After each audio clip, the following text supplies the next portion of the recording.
Hello. The ocean sucks, am I right? It's a pretty scary place. All kinds of weird stuff down there.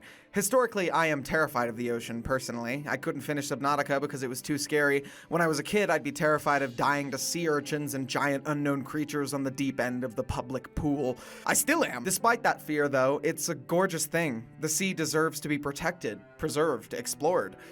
I've been out on the water a few times in my days, and it's so peaceful, yet so largely unknowable.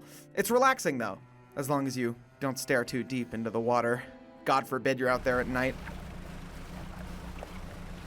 I don't think my fear is entirely unfounded, truthfully. The ocean is a massive, terrifying place, much bigger and deeper than we can even fully explore right now. It's why I'm still afraid of it, unlike most things I feared when I was younger. It's still so unknown, so mysterious. The sea calls to me. It makes my head hurt.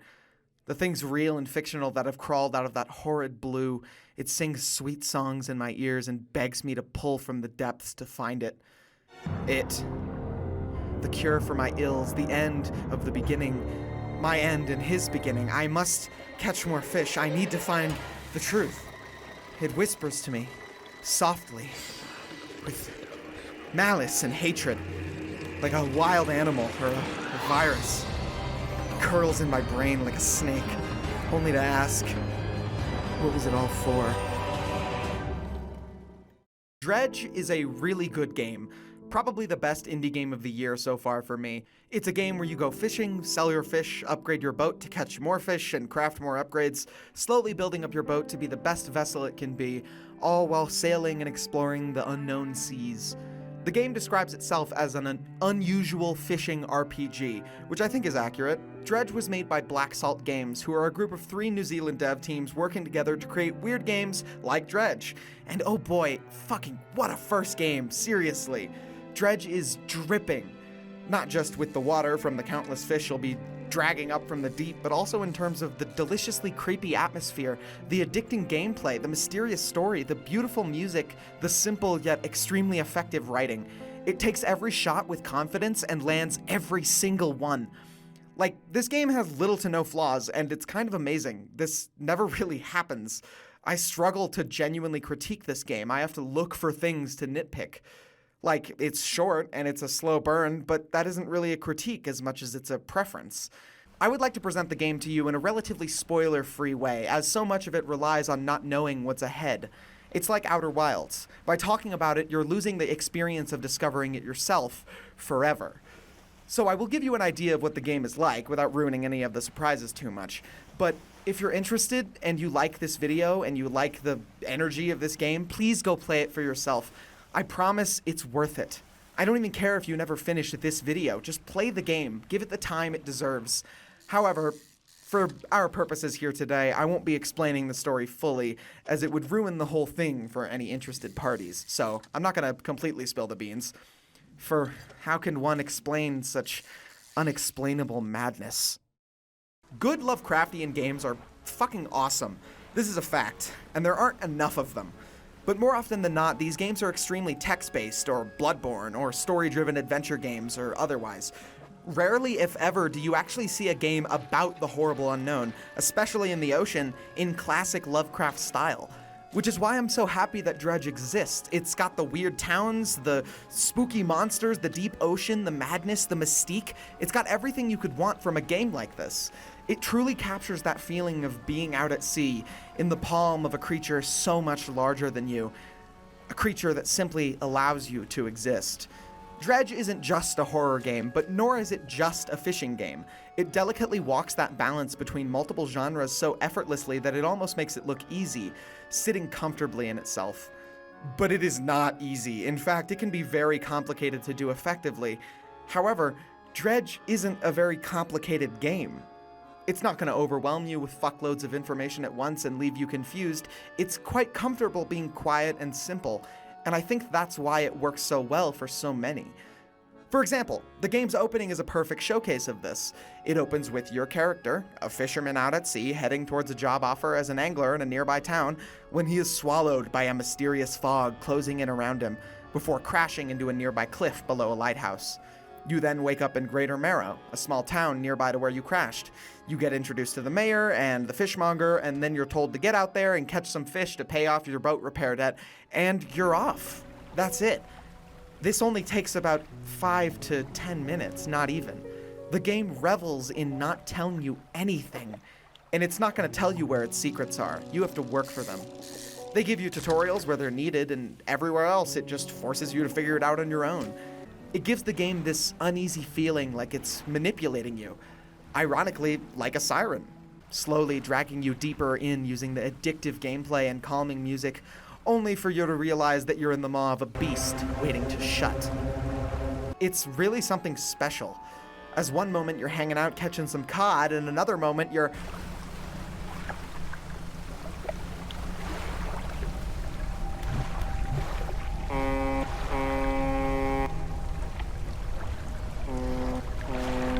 What the fuck was that?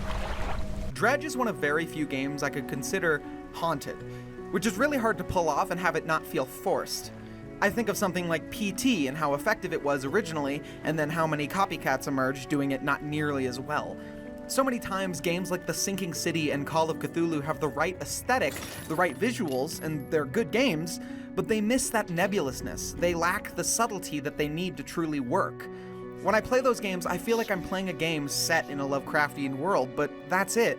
It doesn't extend to me and simply acts as something cool to interact with. It's a sandbox. Dredge, however, is more personal. It reaches out of the screen and, at least in my case, actually affected me, the player, not just the characters in the game, which I think is a hallmark of a truly Lovecraftian game experience. Even if it isn't paralyzing horror, it still gets under your skin in a really subtle way. But all of that only works because of the fantastic gameplay loop, which once again is grounded in simplicity. You begin at the dock, where you can manage your inventory, check your logs and books, sell fish, buy upgrades, talk to the townsfolk, and sleep. This is your safe zone. Docks are a great way the game allows you to feel safe. Hard to get eaten when you're docked at shore. But the game doesn't let up despite this. The horrors out at sea follow you back. You can't quite get comfortable, but you can try. Inevitably, though, you will have to set out again to catch some fish. When out at sea, you can control your little boat and move around to catch fish. You've got all kinds of tools you can use, many locations to explore and fish in, as well as secrets to find, hidden away on unmarked islands and shipwrecks. The fishing minigame is also great. I mean, of course, if they're making a fishing game, the fishing minigame has got to be good. It's quaint, simple, and satisfying to execute well. It follows a similar formula to Animal Crossing or Stardew Valley, where the fishing minigame itself is simple but addictive, and the fish look like real fish that you can actually find in real life, usually complemented by a small description of the creature. No puns here though, sadly. But it works really well for immersion and gameplay. Every time you find a new fish, there's a wonderful little piano stinger that rewards you for discovering something new. It's not anything hugely innovative, but it's simple and fun, which is all it needs to be. Simplicity is more effective at getting you comfortable. While it sounds like the game could get boring because of this, it's not shallow. In fact, it goes quite deep. The atmosphere is sharp as a knife, too. While you're fishing, the camera swoops above, looking directly into the gloomy water below.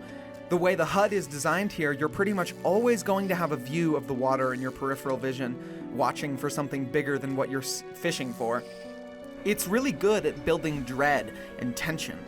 But unlike most horror experiences, Dredge doesn't jump scare you. It doesn't release that tension. It just builds and builds and builds and builds until it's a swirl of whispers and nightmares hiding in the back of your brain. It creeps its way into you slowly. The simple, effective writing goes such a long way for building those unknowns in your mind, consuming you from the inside out, starting with the mind until it's all just swept under the waves.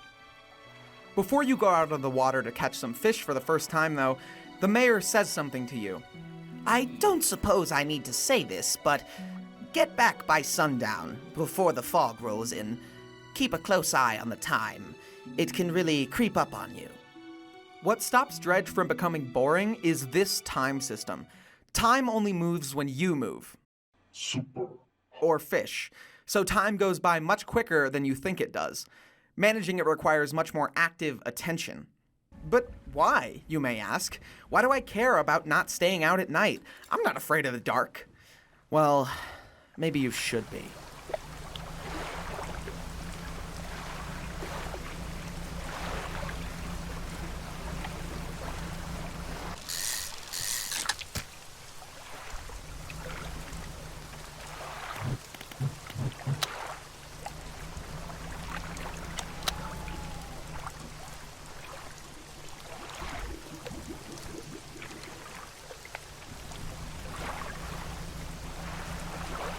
The nighttime in Dredge is uncomfortable. It's not scary or horrifying as much as it's dreadful. You're afraid, but it's hard to pinpoint what you're actually afraid of. It's all just making stories out of shapes in the dark. There's some fish that you can only get at night, though, so you'll have to go out there eventually. What I really like about Dredge at night is that it chooses to unnerve rather than outright scare you, which makes it more scary than if there was an outright threat at night. Not saying that there aren't any.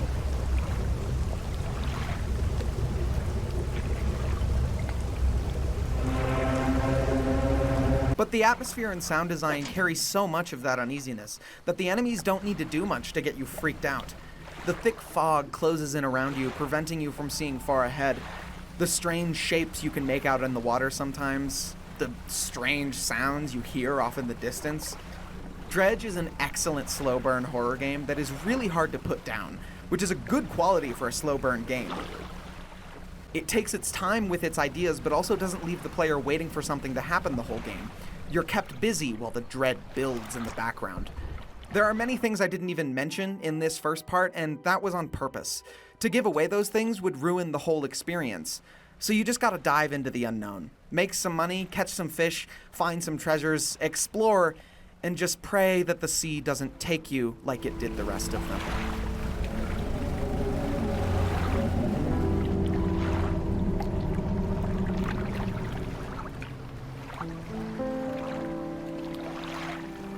A funny thing about this game is that it never really pushes you too hard towards progression.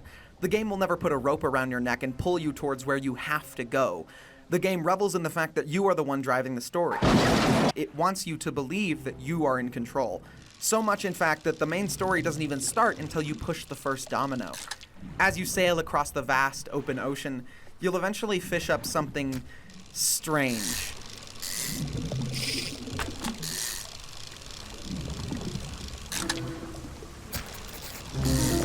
A horrid, nightmarish fish that is simultaneously fascinating and disturbing, accompanied by a twisted tune, more distorted than the usual one.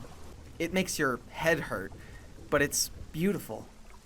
Taking it back to the fishmonger, he takes a special interest in it, seeming hypnotized by it. I'll just read the next section word for word because the writing is just great.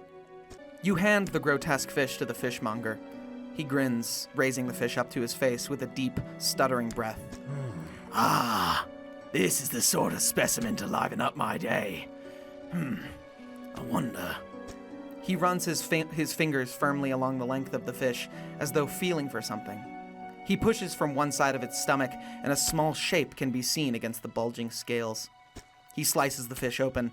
From its stomach, he pulls a small piece of fabric and spreads it on the counter. It's a delicately patterned handkerchief. He hands you the cloth he pulled out of the fish and tells you to go find more of them. As you go to leave, a strange man talks to you through your ship window, tells you to meet him at the Blackstone Isle, that he wants to help you. After you fish up your first cursed fish, the whole game shifts. Before, you have the bliss of not knowing anything about what you're up against. Now you know just how crazy it's willing to get. After getting that first aberrated fish is also when more insane shit starts happening, almost like disturbing signs of what's to come. The aberrated fish are easily my favorite part of the game. These designs are crazy looking and discomforting to imagine existing. A small description that carries the unease forward. It's not just a scary fish, it's an impossible creature. It's something that shouldn't be alive, but here it is, in your hands, on your boat. It chooses to allow you to think about it rather than trying to jump out at you. Dredge truly understands that less is better, that your imagination filling in the gaps is infinitely more scary than any model the developers could make. Finding your first aberrated fish marks the beginning of your descent. It's the hook that reels you into madness. After finding my first one, I wanted to find more. I'm drawn to them. And I'm not the only one. At some point, you'll have this interaction with the fishmonger. I have one final request for you. As you've seen, some fish around here can develop some odd deformalities. What do you think happens to a person that eats the flesh of one of these mutants?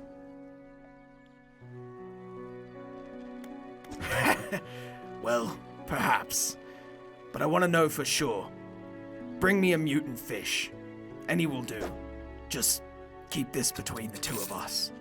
When you get him the fish, you have this interaction. The fishmonger takes the aberrated fish from you. He clutches it close to his chest, wringing his hands around its slimy body.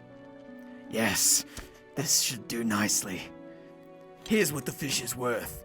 And why don't you take these too? They're of no use to me. Do you hear that? It sounds like the faintest whispering. You listen. Silence. In the stillness of the room, the fishmonger's hands begin to tremble. His face grows anguished. Please, sell what you need, then leave. I must deal with this creature. Quickly now. He locks the door behind himself when you leave. It's obviously implied that he ate the fish. Now, whether he ate that motherfucker raw or cooked it and seasoned it, we will never know. The fishmonger will then be closed for like a day or two. You're unable to sell your fish in this period, so it's kind of distressing. You're unsure where to sell your fish for a bit, or if he'll even come back. Who knows, maybe he fucking died. Or turned into a fish man! But when he eventually does come out of his shack, he's alright, but a bit weird. He doesn't remember the previous day and feels fuzzy. Who knows what happened? But he doesn't remember now. The aberrated fish not only has this effect on the people you meet, but also yourself. And that's a large in part to the designs of these fuckers. They're so creative and weird and creepy, and I just love them. From a player perspective, I want to collect them. I want to see more of whatever madness the ocean has to offer. I want to fully complete my fish decks. The game encourages collection of these fish in your encyclopedia. Not more than any other fish. You don't get extra rewards for finding them. I'm simply more driven to find new aberrated fish over new normal fish. They call out.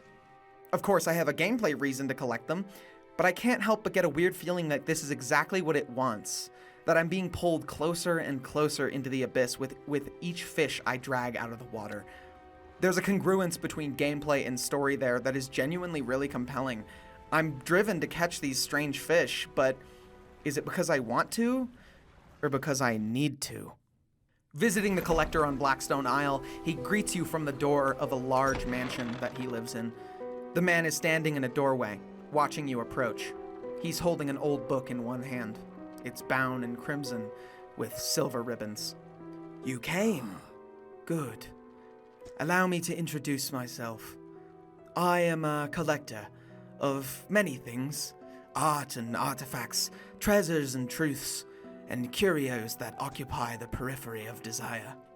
He talks to you and tells you that the handkerchief you found in that fish is from a lost shipwreck he's looking for. But that's impossible. Never mind. He tells you that he's looking for various artifacts from that wreck. He tells you that you can probably find the rest of the artifacts he's looking for far from Greater Marrow. The collector is an ominous figure. He claims to want to help you, but rarely does he offer you anything good. He's the martyr to your journey. He wants what you can get him. He says he won't get the artifacts himself, though, for whatever reason. He says the ocean dislikes him. But for now, you have your quest. Find lost artifacts you know nothing about from a ship you know nothing about, for a man you know nothing about, lost in locations you know nothing about. Good plan there, bud. So, you can begin your journey across the accursed island chain, searching for the truth that the collector keeps promising and never delivering. Why does he make you do it? Well, as he said, these seas are a dangerous place, especially at night. The world of Dredge hides many secrets, many best untold. I purposefully didn't go super in-depth on this game because my goal is not to explain it. I was just fascinated by the pull that this game has, and I wanted to impart that pull to you. It has an almost perfectly dreadful atmosphere, both relaxing you and pulling you deeper. Even in our real world, there is more unexplored in our own oceans than in our own solar system. One of the biggest reasons I'm afraid of the ocean isn't the big fish or the horrid creatures that do actually exist. It's the things we don't see. It's that infinite depth and void. It's just darkness, waiting, beckoning to us. The depths whisper sweetly to those attuned to madness. There's things beyond your comprehension out there, things that most don't live to tell, things that are best left untold, lest you shepherd some poor soul into the maw of the deep. Because if somebody were to raise that truth from the depths, they may just drag something else with it. And if they do, it will doom us all.